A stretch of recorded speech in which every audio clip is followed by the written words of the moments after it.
เด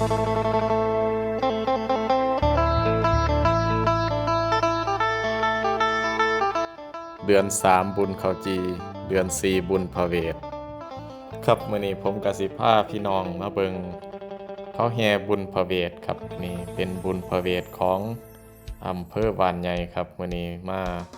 เบิงบุญพระเวทอยู่มุกดาหารครับเป็นพระเวทสมัยใหม่ครับมื้อนี้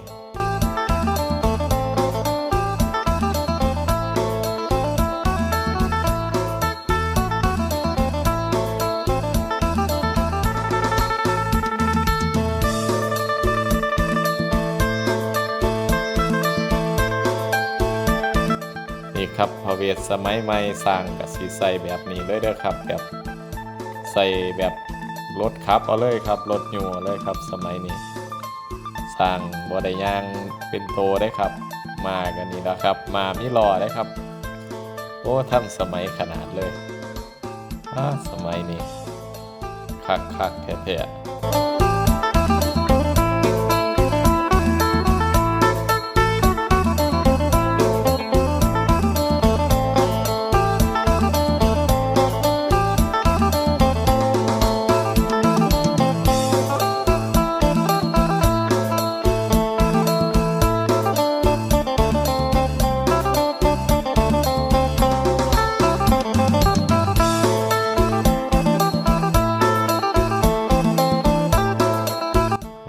ตามโดยขบวนต่างๆด้วยครับเขาก็สิจำลองเหตุการณ์มาว่าได้ไปเซิ่นพระเวทอยู่ในป่าเพื่อสิเข้ามาเป็นพระราชาอยู่ในเมืองในขบวนก็สิมีพระเวทมีกันหามีชาลีมีพระนางมัทธีเพิ่นนั่นล่ะ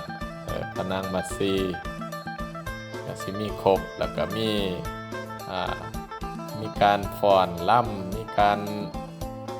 เต้นล่ำแสดงความยินดีที่พระเวทได้เข้ามา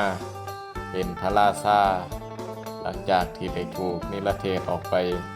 อยู่เขาวงกตอันนี้ก็เป็นภาพเหตุการณ์จำลองขึ้นนะครับก็นำภาพนำบรรยากาศมาฝากพี่ตอนน้องให้ได้เห็นอีสานวัฒนธรรมเก่าๆประเพณีเก่าๆ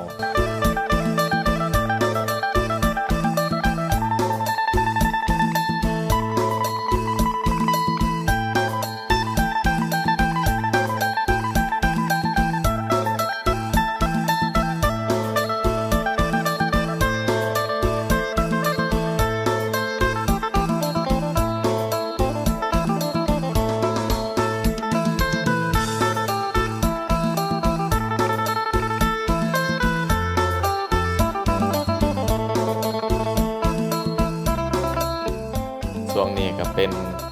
พระเวสสันดรกลับมาถึงบ้านถึงเฮือนแล้วเรียบร้อยไว้พบพอกันใหม่เด้อครับคลิปหน้าก็ขอให้พี่น้องปองปายสู่ผู้สู่คนจงมีแต่ความสุขคิดสิ่งหนึ่งประการใดก็ขอให้สมความมุ่งมา่ปรารถนาคิดอยากได้เงินก็ขอให้ได้เงินคิดอยากได้ทองก็ขอให้ได้ทองเงินไหลนองทองไหลมาสู่ผู้สู่คนครับสวัสดีครับ